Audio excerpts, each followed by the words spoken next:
आजची सभा मित्र प्रामुख्याने लोकसभा विधानसभेच्या निवडणुकीच्या निमित्ताने आपल्या सर्वांचा संवाद साधण्यासाठी, आपल्या सर्वांची चर्चा करण्यासाठी आणि आपल्या सर्वांचं समर्थन मिळावं या अनुषंगाने होत असणारी ही विराट सभा आहे। मी पाहत होतो प्रत्येक भाषणाला, प्रत्येक मुद्द्याला आणि विशेषतः राजेश पवार ज्या पद्धतीने ही निवडणूक लढत आहे, जोरदार प्रतिसाद लोकांकडून या ठिकाणी मला पाहायला मिळतोय। आणि मला सांगितलं पाहिजे, आमदार या नात्याने ज्या पद्धतीने गेल्या 5 वर्षांमध्ये राजेश पवार यांनी काम केलं, नायगाव विधानसभा मतदारसंघाच्या सर्वांगीण विकासाकरता केंद्र प्रयत्नांची पराकाष्ठा तिने वाचून दाखवली। अशा प्रकारचे आमदार, एक अभ्यासू आमदार महाराष्ट्राच्या विधानसभेमध्ये आपल्या जिल्ह्यातून मी प्रथमच या ठिकाणी राजेश पवार यांना पाहतोय, त्याचा मला मनापासून आनंद आहे। मित्र, विधानसभा ही काम करण्याकरता, विधानसभा ही नवीन पिढीला आव्हानात्मक मतदारसंघातले प्रश्न सोडवण्याकरता एक चांगलं फोरम आहे। आणि ज्यांनी ज्यांनी महाराष्ट्राच्या विधानसभेमध्ये प्रश्न मांडले, विधानसभा गाजवलीच नाही, योग्य पद्धतीने विषय मार्गी लावले, त्यांनी लोकांची मनं जिंकलेली आहेत। त्यांना कोणाची काही गरज नाही, कारण लोक त्यांच्या बरोबर आहेत। मला वाटतं राजकारणाचा ट्रेंड बदलत चाललेला आहे। लोकांना आपला लोकप्रतिनिधी काय काम करतो की नाही करत याबद्दल बऱ्याचशा वेळेस मनामध्ये शंका कुशंका असते, किंबहुना त्याच्या कामासंदर्भामध्ये लोकांमध्ये बऱ्याचशा संभ्रम असतो। पण आज एवढ्या सगळ्या गोष्टी पारदर्शक झालेल्या आहेत की तुम्ही विधानसभेला किती वेळा गेलात, प्रश्न किती विचारले, किती दिवस ऍबसेंट होता, किती दिवस प्रेझेंट होता, सभागृहात किती भाग घेतला, या सगळ्या गोष्टी आज पारदर्शक पद्धतीने मला वाटतं लोकांपर्यंत चाललेल्या आहेत। आधीच्या काळात चालून जायचं, लोकांना वाटायचं आमदार मुंबईला आहे आणि मुंबईमध्ये वाटायचं की आमदार गावाकडे आहे, कुठेही समजायचं तिसरीकडे आमदार निघून जायचं। परंतु आज जी परिस्थिती पारदर्शक झालेली आहे, त्या परिस्थितीचं जर आपण अवलोकन केलं तर मला वाटतं राजेश पवार कामाच्या वेळेस मतदारसंघात आहे आणि एरवी विधानसभा गाजवणारा असा आमचा तरुण सहकारी आज आपल्याला लाभला। आपण भाग्यवान आहात। मनापासून सांगतो, मी काय तारीफ करणं या ठिकाणी आलेलो नाही, मी काय तारीफ करणं या ठिकाणी आलेलो नाही आहे। राजेश पवारांना कुठेही फार मोठी राजकीय त्या ठिकाणी पार्श्वभूमी नाही आहे। मी संभाजीराव पवार एक मित्रत्वाचे संबंध माझे राहिले, फार जवळून मी त्यांना ओळखायचो, फार जवळून ते अनेक वर्ष माझ्याबरोबर राहिले, तर भाजपामध्ये गेले, शेवटपर्यंत त्याचे माझे संबंध चांगले राहिले। कधी कुठल्याही पक्षात जरी दोघं राहिलो तर एकमेकाविषयी कधी वेगळी भावना नव्हती, मित्रत्वाचे संबंध आमचे राहिलेले आहेत। संभाजीरावांनी प्रयत्न केला, ते आमदार होऊ शकले नाही, खासदार होऊ शकले नाहीत, पण मला वाटतंय त्यांच्या स्वप्नाची पूर्तता कोणी केली असेल तर राजेश पवारनी केली।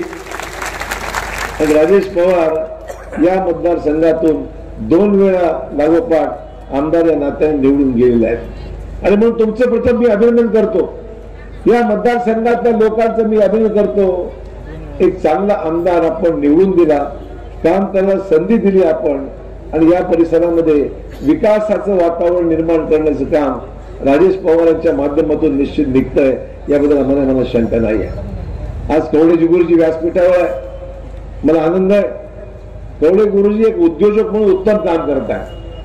कवडे गुरुजी तुम्ही चिंता करू नका, तुम्हालाही कुठे राजकीय भविष्य मागे राहणार नाही, चिंता करू नका तुम्ही। म्हणजे याचा अर्थ तुम्ही राजेश पवारच्या विरोधात पाहत असं मी म्हणत नाही, किंबहुना तुम्ही त्याच्या विरोधात असंही काही माझं म्हणणं नाही, परंतु राजकारणामध्ये दिवस बदलत राहतात आणि मला सांगायला हरकत नाही, मग ते कवडे गुरुजी असो किंवा आमचे राजेश कुंटूरकर आहोत, या भागातलं सर्व उगवतं आणि चांगलं उत्तम नेतृत्व आहे की जे मी जवळून अनुभवलेलं आहे, पाहिलेलं आहे।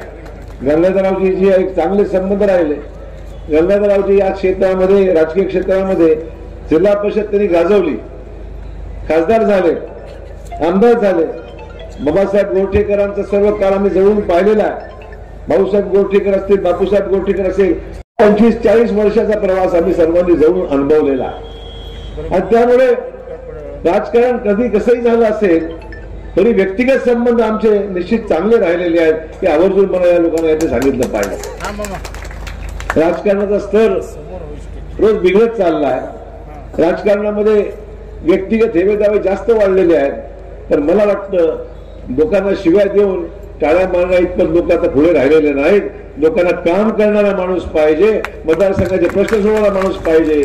आणि मला वाटतंय राजेश पवारांच्या माध्यमातून ही स्वप्न पूर्ण करण्याचं आज निश्चितच संधी आपल्याला आहे. आपल्या भागातले सगळ्या प्रश्नांचा पाडा राजेश पवारने वाचून मला आश्चर्य वाटलं. राजेश पवार लक्षात राहिलं कसं एवढं म्हणलं. रस्त्यापासून काम, हॉस्पिटल पासून सगळ्या कामाचा एक एक उल्लेख त्यांनी या ठिकाणी केलेला आहे. असं मी सुद्धा माझ्या मतदारसंघात भरपूर कामं केली, परंतु माझ्याही डोक्यामध्ये एवढं राहिलं नसेल एवढं काम राजेशच्या डोक्यात राहिलं. काय काय काम मी तरी मतदारसंघात केली. एक जागरूक आमदार म्हणून याचं प्रतीक आहे की मतदारसंघाची आत्मीयता आहे. मतदारसंघाच्या ज्या गोष्टी करण्याची गरज आहे ती खरोखरच राजेश पवार बिलकुल बारकाईने पाहून त्याचा पाठपुरावा त्यांनी नक्की केलेला आहे. आणि त्यामुळे सभागृहामध्ये सगळे प्रश्न राजेश पवार उचलून धरतात, मांडतात. आणि त्यामुळे मुख्यमंत्री, उपमुख्यमंत्र्यांना कल्पना आहे की हा काम करणारा आमदार आहे, हा काम करून घेणारा आमदार आहे. आणि राजेश पवारला सुद्धा महायुती सरकारमध्ये कधी काही कमी पडलं नाही. आणि मी ज्यावेळेस काँग्रेसमध्ये होतो, मंत्री होतो, त्यावेळेस सुद्धा या मतदारसंघाला आम्ही दुर्लक्ष केलं नाही हे मला मुद्दाम सांगितलं पाहिजे. बरीचशी कामं केली. तुमचा आज इथला बायपास असेल, धर्माबादचा बायपास असेल, पुलाची कामं असतील, हा सगळं त्या कालावधीमध्ये केलेली कामं आहेत. त्या शेवटी मी कधी विचार करत असताना हा विचार केला नाही या मतदारसंघामध्ये फलाना पक्षाचा आमदार आहे किंवा मुक्त आहे. मी विचार केला हा माझ्या जिल्ह्याचा विषय आहे आणि म्हणून केलं पाहिजे, माझ्या मराठवाड्याचा विषय आहे म्हणून केला पाहिजे. या उदात्त भावनेने, प्रामाणिक भावनेने आपल्या भागाला चालना देण्याकरता ज्या वेळेस कोणी जरी माझ्याकडे आलं त्यावेळेस लोकांना मदत करण्याची भावना मी नेहमी ठेवलेली आहे. आता असं झालंय, मी आलो इकडे, लोकांना घावी लागली काँग्रेस पक्षाचा ताबा घेण्याकरता. असो, त्याला काय करायचं करू द्या. पण मित्र, काँग्रेस पक्षाची ताकद वाढवण्याचं काम अशोक चव्हाणांनी एका काळात केलंय हे विसरू नका. आज मी इकडे आलेलो आहे, मला प्रामाणिकपणे सांगितलं पाहिजे. इकडे आलो असताना सुद्धा मी निश्चित जी मंडळी काँग्रेसमध्ये आज घुसून घुसखोर, जसं मगाशी राजेशने घुसखोर हा शब्द वापरला, हे घुसखोरच आहे, त्या ताबा घ्यायचा आहे. लक्षात ठेवा, अशोक चव्हाण जोपर्यंत भाजपमध्ये आहे तुमचा मुकाबला करण्याकरता ही जनता आम्हाला साथ देईल, कारण आम्ही काम करणारे लोकप्रतिनिधी आहोत. मी आज भाषणाचा थोडी माहिती घेत होतो, विरोधी पक्षाच्या भाषणांचा. तिथे उल्लेख झाला काही ठिकाणी की हा मराठवाडा जसा मुक्ती संग्रामाच्या मधून निजामाकडून मुक्त झाला, तसं आता ही वेळ आलेली आहे की हा जिल्हा अशोक चव्हाणांपासून मुक्त करण्याची.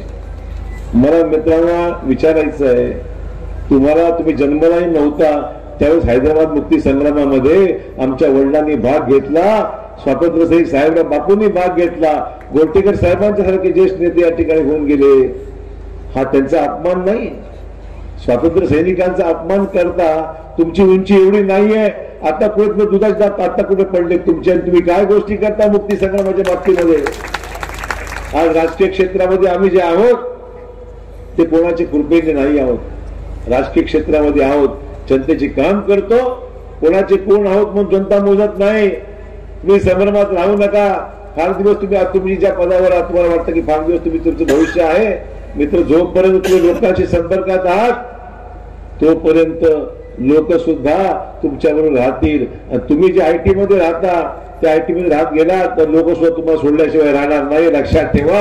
आणि म्हणून स्वातंत्र्य सैनिकाचा अवमान करण्याचं काम कृपया तुम्ही करू नका. हे मला आव्हान काँग्रेसमधल्या तथाकथित नेत्यांच्या बाबतीत करायचं आहे. काय मस्तवाल झालेत, काय भाषा बोलतात, काय पद्धतीने वागतात. अरे आमचा जिल्हा काय पोरका वाटलं का तुम्हाला? अशोक चव्हाण मेला नाही, लक्षात ठेवा. अशोक चव्हाण जिवंत आहे. अशोक चव्हाण जिवंत आहे आणि प्रामाणिकपणे जिथे राहिला तिथे प्रामाणिकपणे मी राहिलो आहे. कोणाची निंदा नालस्ती करून काय पदं मी मिळवलेली नाहीत. आणि मला सांगायला पाहिजे, राजकारणामध्ये फार मोठी किंमत मी मोजली आहे. म्हणजे मराठवाड्याचं विभागीय आयुक्तालय नांदेडला होण्याचा निर्णय मी घेतला होता. मी जाहीरपणे सांगतो, ते काही लोकांना रुचलं नाही. तिची राजकीय किंमत मला फार मोजावी लागण्याची मला जाणीव आहे. पण मी जो निर्णय घेतला तो माझ्या हिमतीवर घेतला, ताकदीवर घेतला, तुमच्या मेहरबानीवर घेतला नाही. मला मुद्दाम सांगितलं पाहिजे. आणि त्यामुळे आमचा जिल्हा जसं काही कोणी यावं, राजकीय प्रयोग करावे, जिल्ह्यामध्ये काही करावं. आणि दुर्दैव आमच्या जिल्ह्यात काही लोकांनी लोटांनाच घातलंय तिकडे. नांदेड नेतृत्व ताकद नाहीये का? नांदेडमध्ये नेतृत्व करण्याची ताकद कोणामध्ये नाहीये का? तुमच्याकडे येऊन तुमच्या जिल्ह्यात पाया पडायचं काम तुम्ही आमच्या लोकांना धन्य वाटत नसेल तर जा, खुशाल जा, पाया पाड कोणाच्या. आज नांदेडमध्ये ही स्वाभिमानी लोक अजूनही शिल्लक आहेत. हा जिल्हा चालवण्या इतपत ताकद यांच्यामध्ये आहे. हा जिल्हा चालवण्या इतपत ताकद आमच्या राजेश कुलटुरकर मध्ये आहे, राजेश पवारांमध्ये आहे, कवळे गुरुजीमध्ये आहे. हिमतीने किल्ला लढवण्याचं काम आजही करत आहेत. याचा आम्हाला सर्वांना अभिमान आहे. ही निवडणूक स्वाभिमानी नांदेडची निवडणूक आहे. ही निवडणूक नांदेडच्या माझ्या सहकाऱ्यांनी ताट माने जगल्याने ही लोक आहेत त्यांची निवडणूक आहे. लोटांगण घालणाऱ्या माणसाची निवडणूक नाही. आम्ही सरेंडर होणारी माणसं नाही. आम्ही ताकदीने दाखवून देऊ की आमचा स्वाभिमान आम्ही घाण टाकलेला नाही. आम्ही भाजपमध्ये आहोत. प्रामाणिकपणे भाजपचं काम करू आणि जिल्ह्यातल्या जास्तीत जास्त जागा नायगाव सहित आम्ही निवडून आणू. राजेश पवारांच्या प्रत्येक वक्तव्यावर इथला मतदार मोठ्या अभिमानाने सांगत होता की नाही साहेब चांगलं करतोय. तुमच्या टाळ्या, तुमची प्रशंसा, तुमच्या प्रत्येकाचा जो काही या ठिकाणी निघणारा आवाज, शिट्ट्या, या गोष्टीचं प्रतीक आहे की राजेश पवारांचं नेतृत्व तुम्ही स्वीकारलेलं आहे. याचे हे प्रतीक आहे. हे काय लादलेलं नेतृत्व नाही आहे, कष्ट केलेलं नेतृत्व आहे. ज्यांनी या भागातल्या ज्या उणीवा होत्या कष्ट करून त्या उणीवा दूर करून या शासनामध्ये ताकदीने लढणारा असा आमचा राजेश आहे. आणि म्हणून मित्र मला एवढंच सांगायचंय, या निवडणुकीच्या माध्यमातून मराठवाड्याचं भवितव्य घडवायचं आपल्याला. जो मराठवाडा मुक्ती संग्रामाच्या माध्यमातून स्वातंत्र्य मिळून या महाराष्ट्रामध्ये सामील झाला, हैदराबाद ऍक्शन पोलो ज्या आमच्या स्वातंत्र्य सैनिकांनी त्यावेळेस लढा दिला, ते दिवस आम्ही विसरलेलो नाही. मी तो लक्षात ठेवा, विसरलेलो नाही. आणि म्हणून त्या स्वातंत्र्य सैनिकांना अभिवादन करत असताना आपला स्वाभिमान गहाण न ठेवता हा जिल्हा त्या स्वातंत्र्य सैनिकाचा सन्मान ठेवून आम्हाला पुढे जायचं आहे. विकास हा निरंतर प्रक्रिया आहे. विकास न थांबणारी प्रक्रिया आहे. पण या विकासामध्ये काम करणारे जागरूक प्रतिनिधी असले तर विकास झपाट्याने होतो. आणि मग आमदार कसा असावा, खासदार कसा असावा, काम करणारे असले तर तुम्हाला काही पाहायची गरज पडणार नाही. संतू खंबर्डे या भागातले पुढचे आपले उमेदवार आहेत. आणि मला खात्री आहे तुम्ही जर व्यवस्थित लक्ष दिलं तर संतू खंबर्डेला चांगली लीड आम्ही देऊ, तुम्ही द्या आणि त्याला निवडून आणा. तुम्हाला सत्तेमध्ये असणारा खासदार पाहिजे का विरोधात बसणारा पाहिजे? आज मोदी साहेब देशाचे यशस्वी पंतप्रधान म्हणून तिसऱ्यांदा शपथ घेतली त्यांनी. सरकार आहे ना मोदी साहेबांचा. आज दिल्लीमध्ये सरकार मोदी साहेबांचं आहे. आपला खासदार विरोधी बाकावर बसून गोंबलणारा पाहिजे, आपली पुढची 5 वर्ष काम करणारा पाहिजे, हे तुम्हाला ठरवायचं. लक्षात ठेवा. तुमच्या रेल्वेचे प्रश्न असतील, तुमच्या आयुक्तालयाचा प्रश्न असेल, या महाराष्ट्रामध्ये गुंतवणूक आणण्याचे विषय असतील, तरुणांच्या हाताला काम द्यायचा विषय असेल, हे सगळी कामं जर करायची असतील तर केंद्र सरकारची मदत घेण्या इतपत त्या खासदाराची कुवत पाहिजे, कॅपॅसिटी पाहिजे, काम करण्याची इच्छाशक्ती पाहिजे, सुशिक्षित पाहिजे. मला खात्री आहे हे सगळे पॅरामीटर्स संतू खंबर्डे तंतोतंत 100वर 100 मार्क घेऊ शकतात तुम्ही साथ दिली तर. आणि आमदार म्हणजे तुमच्या 5 वर्षाची पुढच्या 5 वर्षाची तुमची जी स्वप्न आहेत या भागातल्या विकासाची, ती स्वप्न फक्त स्वप्न राहायचं कामाचं नाही, ती कृतीमध्ये आणण्याचं काम आमदारांना करायचं आहे. आपण पाहतोय 2 टर्म मध्ये तयार झालेला आमदार आहे, 2 टर्म मध्ये परिपक्व असलेला आमदार आहे. आणि नशीब जर चांगलं असेल 1 टप्पा पुढे जाऊन राजेश पवार अजून काही चांगलं होऊ शकतं, याही मताचा मी आहे.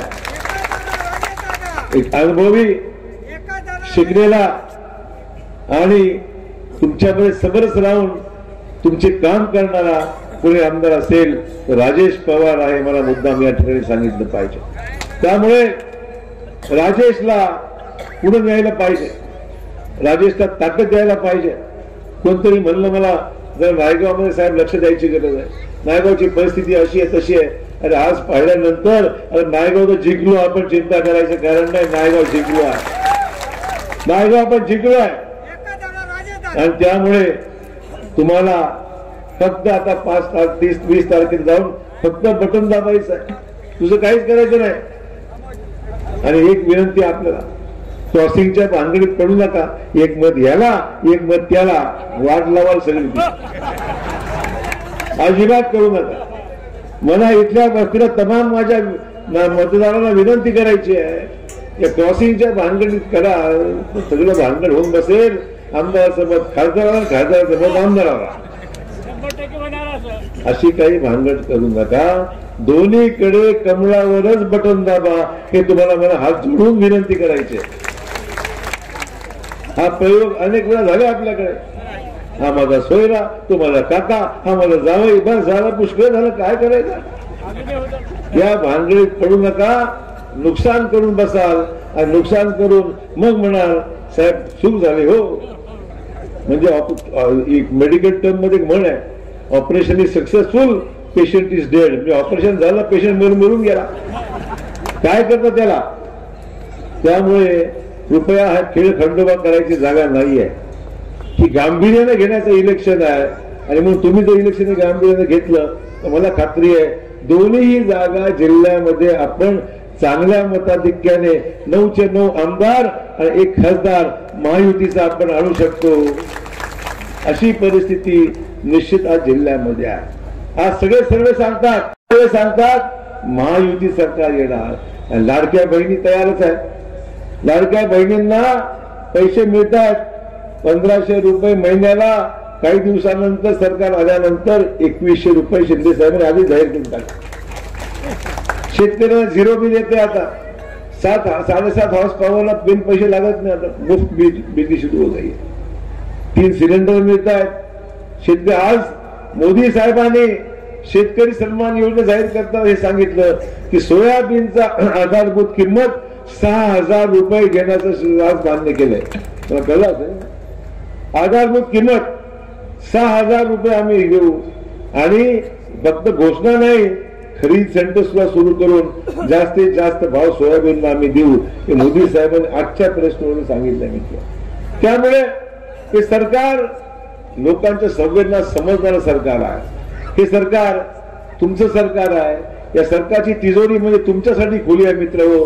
आणि म्हणून मित्र हो, आज आपला निर्णय घेत असताना काळजीपूर्वक निर्णय आपण घेतले आणि व्यवस्थितपणे मतदान जर केलं तर मला खात्री आहे की काही अवघड नाही. दिल्ली दूर नाही और मुंबई भी दूर नाही आहे मित्र, मला मुद्दाम सांगायचंय. आपल्या सर्वांना खूप खूप शुभेच्छा, खूप खूप धन्यवाद. 20 तारखेला मतदानामध्ये सहभागी व्हा. आमदार खासदार दोन्ही